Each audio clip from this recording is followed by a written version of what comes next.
Bonjour et bienvenue. Si vous non plus vous n'êtes pas au bout de vos tribulations, eh bien vous êtes au bon endroit. Et ici, on n'a pas peur de parler de nos péripéties. Je suis Nathalie, je suis coach.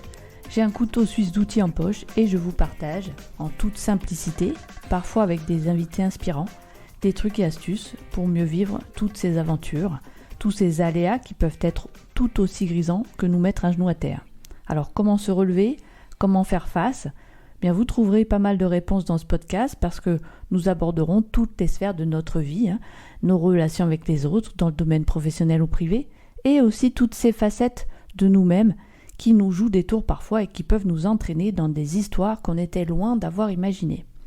Je vous propose de découvrir, d'apprendre comment naviguer en eau trouble, bien parce que la vie n'est pas un long fleuve tranquille en fait. Bonjour et bienvenue dans ce podcast, j'espère vous trouver en pleine forme aujourd'hui encore.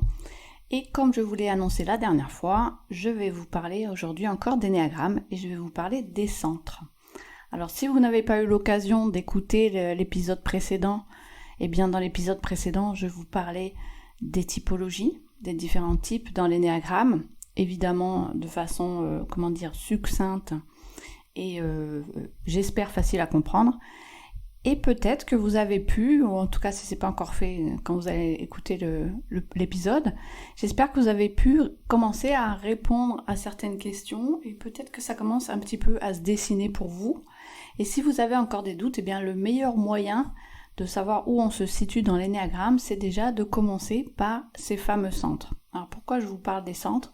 Parce qu'aujourd'hui, on sait, c'est les neurosciences qui nous l'ont démontré, qu'il y a plusieurs formes d'intelligence, alors que jusque-là, on considérait l'intelligence seulement avec le centre mental, le centre de la tête, la réflexion, l'analyse, la compréhension, etc.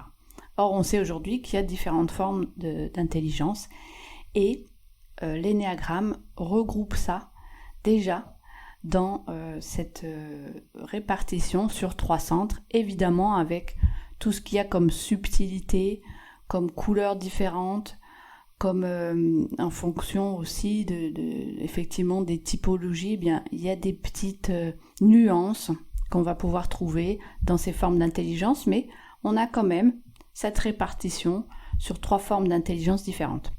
Donc on a bien entendu ce fameux centre de la tête, le centre mental, on a également le centre du corps, le centre instinctif, et le centre qui est relié au cœur, le centre émotionnel.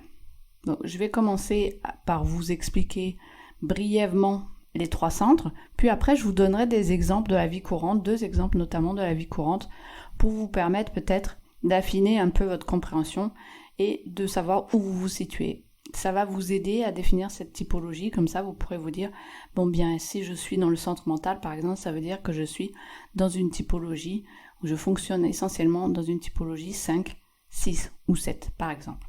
Alors je vais commencer par celui-ci, le centre du coup, puisque j'ai commencé par là, je vais continuer plutôt, par ce centre mental. Alors le centre mental, c'est celui de la réflexion, de l'analyse, de la compréhension.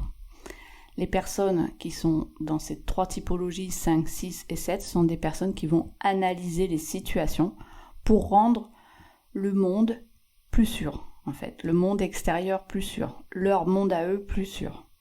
Donc ça va être de l'analyse, de la compréhension, tout ce qui utilise la tête en fait, tout ce qui va utiliser ce centre de réflexion.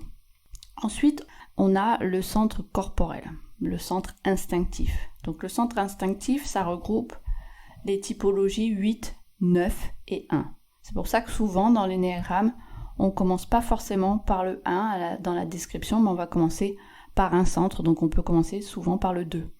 2, 3 et 4 qui sont dans le centre émotionnel, on va le voir tout de suite après. Donc le 8, le 9 et le 1 fonctionnent dans le centre instinctif. Donc là, ça va être des prises de décision qui vont être reliées vraiment à l'instinct. Là, il n'y a pas de réflexion, c'est on y va, on fonce. Toujours dans le but de rendre le monde plus sûr, son monde à soi, et surtout dans un but de contrôle. C'est ce qui va animer en fait les prises de décision dans ce centre-là. C'est l'instinct. Ensuite, vous avez le centre émotionnel, donc 2, 3 et 4. Dans ce centre-là, c'est le centre émotionnel, eh bien, les personnes qui sont dans ces typologies-là, elles vont agir en fonction des émotions qu'elles ressentent elles ou qu'elles vont faire ressentir à l'entourage. Et là, le but essentiel dans ce centre-là, c'est d'être aimé, de se faire aimer des autres. Par exemple, si je reviens un petit peu sur le centre instinctif, vous avez peut-être tous dit de quelqu'un, celui-là, il ferait mieux de réfléchir avant d'agir, ou avant de prendre cette décision, il aurait mieux fait de réfléchir. Là, vous êtes probablement sur une typologie qui utilise le centre instinctif. Et par exemple, pour le centre émotionnel, eh bien, peut-être que vous avez déjà, ou même pour vous-même, vous agissez en fonction des autres, par exemple. Vous ressentez toujours quelque chose quand vous êtes dans ce centre-là. Et puis le centre mental, il ou elle, faut qu'il arrête de réfléchir parce que maintenant, il faut passer à l'action. Souvent, c'est ça. Évidemment, c'est caricaturé, encore une fois, ce que je dis, mais ça peut-être que ça vous éclaire un petit peu, j'espère, en tout cas, c'est le but, que ça vous éclaire un petit peu. Alors, c'est une description très, très, très rapide, et je vais maintenant passer à des exemples pour que ce soit un peu plus concret. Je vais prendre un exemple simple. Vous êtes dans la rue, vous êtes en ville, vous êtes dans la rue, vous marchez tranquillement, et il y a un papier devant vos pieds sur le trottoir. Centre instinctif, je me baisse, je ramasse le papier, je le mets à la poubelle, je poursuis mon chemin. Centre émotionnel, je vais ressentir quelque chose en voyant ce papier. Par exemple, je vais me baisser pour le ramasser, je vais voir qu'il y a des choses écrites dessus, et je vais tout de suite penser à la personne qui a peut-être perdu ce papier finalement, qu'elle ne l'a pas jeté intentionnellement au sol, et peut-être que c'est un papier important, et que du coup elle l'a perdu, et je suis contrariée parce que cette personne finalement, son papier, c'était peut-être important, et voilà. Donc je ressens quelque chose en ramassant ce papier. Je peux aussi ressentir de l'énervement, dire les personnes là, ils jettent leur papier par terre, voilà. Si je suis aussi dans le centre instinctif, ça m'y fait penser, du coup, si je suis dans le centre instinctif, je peux aussi ressentir de la colère, justement. En ramassant ce papier, je peux effectivement me baisser, le ramasser, le mettre dans la poubelle, et en même temps ressentir de la colère envers la personne qui l'a mise au sol, qui l'a fait tomber exprès. Parce que je vais probablement me dire que la personne l'a fait tomber exprès. Et si je me dis qu'elle l'a pas fait tomber exprès, je me dis que quand même, il y aura quelqu'un qui aurait pu le ramasser avant moi. Donc je vais vraiment ressentir cette espèce de colère là qui va monter. Et puis le centre mental, alors je suis dans le centre mental, je vois ce papier par terre, alors caricature, je vais calculer comment il faut que je me baisse pour ramasser le papier, quel angle, quelle inclinaison, et la distance entre la poubelle et moi. Voilà, très caricaturé. Je peux peut-être aussi imaginer, je vais analyser en fait l'environnement. Donc je vais peut-être croiser quelqu'un, il y a quelqu'un qui arrive en face de moi, je vois son regard qui se pose sur le papier, je me dis cette personne-là, c'est elle qui va ramasser le papier en fait, donc c'est pas la peine que je me baisse. J'ai bien vu qu'elle allait y aller. C'est toute une analyse en fait de ce qui va se passer si je ramasse le papier et comment je vais le mettre à la poubelle. Tout ça, bien entendu, c'est complètement inconscient. On est bien d'accord, c'est pas quelque chose de calculé. Il n'y a rien de calculé dans ces situations-là. Donc imaginez-vous dans la situation en question, et qu'est-ce que vous feriez en fait ? Quelle serait votre première façon de réagir ? Est-ce que vous allez réfléchir, peut-être même réfléchir à qui a mis ce papier par terre et pourquoi, etc. Là, vous êtes probablement dans le centre mental. Je le ramasse, je suis un peu en colère, mais je le ramasse, je le mets dans la poubelle, je suis dans le centre instinctif. Et je ressens quelque chose en ramassant ce papier, parce que, peut-être même pour moi, en me disant, mince, je suis obligée de me baisser, puis j'ai mal au dos, puis nanana. Et alors là, peut-être que je suis dans le centre émotionnel, ou alors je vous dis, je ramasse ce papier, je dis, oh là là, personne qui a perdu ça, la pauvre, qu'est-ce que ça va lui manquer, etc. Donc voilà une petite illustration de comment vous pourriez utiliser vos centres. Je vais vous donner un deuxième exemple. Puisque c'est l'été, qu'on fait des barbecues, qu'on se réunit entre amis, en famille, en tout cas c'est un peu le cliché de l'été, mais c'est souvent le cas, où on est en vacances, on voit des copains, etc. Bref. Donc vous êtes, admettons, dans un jardin, on fait le barbecue, vous êtes invité, vous arrivez dans le jardin. Là, qu'est-ce qui se met en route ? Il se met en route en premier le centre émotionnel. Vous êtes content de revoir vos amis, ou votre famille, vos proches. On prend soin des uns des autres, on se parle, on s'intéresse à ce que font les autres, à comment ils sont en ce moment, s'ils vont bien, etc., comment vont les enfants. Ça, c'est le centre émotionnel qui rentre en compte, qui est utilisé. La journée continue, le repas se met en route, on est à table, on discute. On discute de peu importe le sujet, on discute. Là, c'est le centre mental qui va se mettre en route. Vous allez faire appel à vos souvenirs, à votre capacité d'analyse, à vos informations, que vous avez... j'ai un mot qui me vient en tête, mais c'est pas du tout ça, mais ça fait rire, je vais vous le dire quand même, vous avez mâchouillé vos informations, vous les avez triturées dans votre tête, et elles ressortent parce que c'est le moment opportun, sur ce sujet-là, de les sortir, et ça va alimenter la conversation. Donc ça, c'est clairement le centre mental. Le centre instinctif, il va venir au moment où, par exemple, il va falloir aller faire cuire les merguez. Il va falloir débarrasser la table, il va falloir faire la vaisselle. Ou les enfants jouent au ballon, le ballon est parti, ils ont pigé le ballon sur le toit, il y a quelqu'un qui se lève, hop, qui va chercher le ballon, qui va chercher l'échelle, ça c'est le centre instinctif, on réfléchit pas, on agit. Donc vous voyez que l'utilisation des centres là, c'est pour tout le monde en fait. On utilise tous les 3 centres systématiquement dans notre vie, tout le temps, toute la journée. Sauf que, quand on a des décisions à prendre, eh bien, on va privilégier un des 3 centres. C'est là encore où vous pouvez vous imaginer dans certaines situations, qu'est-ce que vous feriez dans certaines situations ? Je reprends l'exemple que j'avais déjà donné la dernière fois, celui où vous rentrez dans une salle remplie de monde. Vous êtes à un séminaire, 1300 personnes, vous rentrez dans la salle. Quel est le centre que vous utilisez en premier ? Est-ce que c'est le centre instinctif qui va vous pousser à tout de suite vous mettre en relation, par exemple, avec certaines personnes pour avoir le contrôle de la situation, de votre environnement. On parle de vous, là, on parle pas de... en général, hein. C'est pas pour contrôler les autres, c'est pour contrôler comment vous voyez les choses et comment vous vous sentez à l'intérieur de cet espace fermé avec 1300 personnes. Est-ce que, quand vous arrivez, la première chose que vous faites, c'est analyser tout ? Par exemple, je reprends l'exemple du 6, la typologie 6, elle va analyser toutes les sources de danger, etc. Mais c'est son réflexe. Son réflexe, ça va pas être d'aller d'emblée vers les autres pour discuter, etc. Non, son réflexe, ça va être d'analyser pour connaître tous les dangers potentiels. Vous vous rappelez, le 6, c'est quelqu'un qui va chercher le danger pour se protéger des autres, de l'environnement, etc. Si vous êtes dans le centre émotionnel, alors là, vous allez aller chercher la compagnie des gens que vous aimez bien pour vous sentir bien avec eux. Là, vous êtes clairement dans le centre émotionnel. Donc, essayez de chercher comme ça des situations que vous connaissez, des situations de la vie, des choses même quand vous allez au travail, par exemple. Quel est le centre que vous utilisez en priorité ? De quelle façon vous analysez le monde ? Alors évidemment, là moi je vous dis analyser le monde parce que moi je fonctionne essentiellement dans le centre mental. Donc forcément, moi, ma vision est tout de suite dans l'analyse. Mes réactions sont tout de suite dans l'analyse, dans l'information, dans la captation d'informations. Donc ça, c'est pour ça que je vous dis comment vous analysez le monde, mais comment vous le voyez, comment vous le ressentez. Qu'est-ce qui fait que vous agissez de telle et telle façon ? Est-ce que c'est mon centre émotionnel, le centre du cœur ? Est-ce que c'est mon centre mental ? Est-ce que je réfléchis ? Peut-être que, par exemple, quand vous êtes dans le centre mental, peut-être que vous entendez dire souvent que vous réfléchissez trop. Peut-être pas.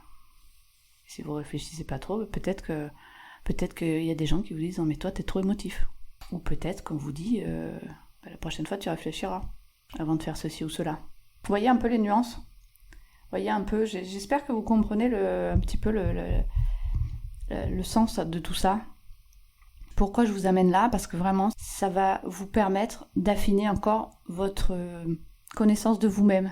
Savoir dans quel centre vous fonctionnez en priorité, ça va vous assurer une des 3 typologies du centre. Je vous les redonne. Le centre instinctif, le centre corporel, celui qui vous met en action par l'instinct, ce sont les typologies 8, 9 et 1. Le centre qui est relié au cœur, le centre émotionnel, ce sont les typologies 2, 3 et 4. Le centre mental qui est relié à la tête, ce sont les typologies 5, 6 et 7. Donc si par exemple vous hésitez entre 2 typologies, entre 5 ou entre 7 et 2 par exemple, pour reprendre, si vous avez pu écouter l'épisode que j'ai enregistré avec Yannick Alain, qui disait qu'il avait longtemps hésité entre la typologie 7 et la typologie 2. Si vous hésitez entre ces deux typologies-là, cherchez dans quel centre vous vous situez en premier, dans quel centre vous utilisez en premier. Si clairement c'est la réflexion qui vous vient en premier, si vous hésitez entre le 2 et le 7, ça va être plutôt le 7 du coup, puisque vous êtes dans le centre à ce moment-là, dans le centre mental. Si vous vous rendez compte que c'est le côté émotionnel qui vous fait agir, alors si vous hésitez entre ces deux typologies, 2 et 7, il y a de fortes chances que vous soyez plutôt 2, que vous fonctionniez plutôt en 2. Donc voilà comment on peut affiner encore. Et d'ailleurs, je vous encourage fortement à affiner votre connaissance de soi en commençant par les centres en fait. Dans l'épisode précédent, je vous parle des typologies parce que pour comprendre l'énéagramme, c'est comme ça qu'on se le représente aujourd'hui avec les typologies de la personnalité. Ça n'a pas toujours été le cas, mais en tout cas aujourd'hui c'est comme ça. Donc voilà, c'était pour vraiment que vous ayez une vue d'ensemble de l'énéagramme, mais pour affiner ce qui vous concerne vous, parce que la première des choses à faire c'est d'abord soi, étudier soi-même, la connaissance de soi, ça va vous amener à la connaissance de l'autre, mais vous d'abord commencez par vous. Et quand vous commencez par vous, commencez par déterminer quel centre vous utilisez en priorité. Et encore une fois, je le répète, on utilise les 3 centres, tout le monde utilise les 3 centres dans sa vie de tous les jours, dans sa journée, on les utilise tous les 3, tout le temps. Sauf que on va en prioriser un. Voilà, si vous avez des questions sur les centres, posez-les-moi. N'hésitez pas à mettre ça dans les commentaires. Je me ferai un plaisir de vous répondre. J'espère que c'est clair pour vous et que vous commencez un petit peu à comprendre le mécanisme et toute la profondeur que peut avoir cet outil extraordinaire qu'est l'énéagramme pour la connaissance de soi. Et la connaissance de soi, ça va vraiment vous amener à pouvoir évoluer avec vous-même, à vous aimer, à s'aimer soi, parce que malheureusement, la première raison pour laquelle les gens consultent un coach, un thérapeute, c'est qu'ils ne s'aiment pas. C'est aussi simple que ça. Ils ne s'acceptent pas, ils ne s'aiment pas. Alors, des fois, c'est pas forcément dit explicitement, mais bien souvent, c'est ça. Et pourquoi on s'aime pas? Parce qu'on se connaît pas. On sait pas qui on est à l'intérieur. Profondément à l'intérieur, on sait pas qui on est. On comprend pas. Et comme on correspond pas à ce qu'on nous demande, ou l'environnement, là où on travaille, ben ça correspond pas à ce qu'on est en fait. Donc il y a des incompréhensions totales et on est perdu. Et comme je fonctionne pas comme on veut que je fonctionne, eh bien, qu'est-ce qu'il y a? Mais ça va pas. Moi, en fait, je suis nulle quoi. Je m'aime pas. J'ai une mauvaise image de moi. Des fois, ça agit aussi sur l'image de soi, sur la confiance en soi et sur l'amour de soi. Ça, je viens de le répéter, de le dire. Tout ça, ça forme l'estime de soi. Vous pouvez pas avoir une bonne estime de vous-même si vous savez pas qui vous êtes. Quand vous saurez qui vous êtes, quand vous aurez commencé à travailler sur qui vous êtes, alors vous allez pouvoir augmenter votre estime de vous-même, la travailler. Et ça, on peut le travailler évidemment en thérapie, en accompagnement de coaching. Mais la base, c'est la connaissance de vous-même. Vous pouvez vous faire accompagner aussi pour la connaissance de vous-même, parce que c'est pas si simple. C'est une démarche, ça demande du courage d'aller chercher qui on est à l'intérieur. Parce que des fois, ça va nous confronter à des choses qu'on n'a pas du tout, dont on n'a pas conscience, ou des choses qui sont pas rigolotes et qu'on n'a pas vraiment envie de savoir en fait. Mais ça va nous amener tellement après, ça va nous porter tellement loin, tellement plus loin que notre vie actuelle, surtout si on n'est pas bien, il faut faire quelque chose, vous êtes d'accord avec moi? Donc si vous n'êtes pas bien, agissez. Agissez en premier avec la connaissance de soi, c'est la base. Vous pouvez traiter tout ce que vous voulez, mais si vous ne savez pas qui vous êtes à l'intérieur, toutes les thérapies que vous allez pouvoir faire, tous les accompagnements que vous pourrez avoir, ça n'ira pas aussi loin jamais que si vous savez qui vous êtes à l'intérieur. En tout cas, si vous avez commencé le travail. Je vous encourage à aller écouter les épisodes précédents avec les invités qui vous parlent de connaissance de soi, ou bien celui sur l'énéagramme avec les typologies si vous ne l'avez pas encore fait. Je vous retrouve probablement pour un 3e épisode sur l'énéagramme qui sera le dernier de la série des 3. Puis on va retrouver quelques invités encore dans les épisodes suivants. Vous allez voir, il y a des belles surprises. Je vous souhaite une bonne continuation. J'espère que tout va bien aller pour vous dans cet été, que vous allez passer un bel été avec des réunions de famille intéressantes, des réunions entre copains, des barbecues sympas. Et je vous retrouve la semaine prochaine pour un nouvel épisode. D'ici là, portez-vous bien. À très vite!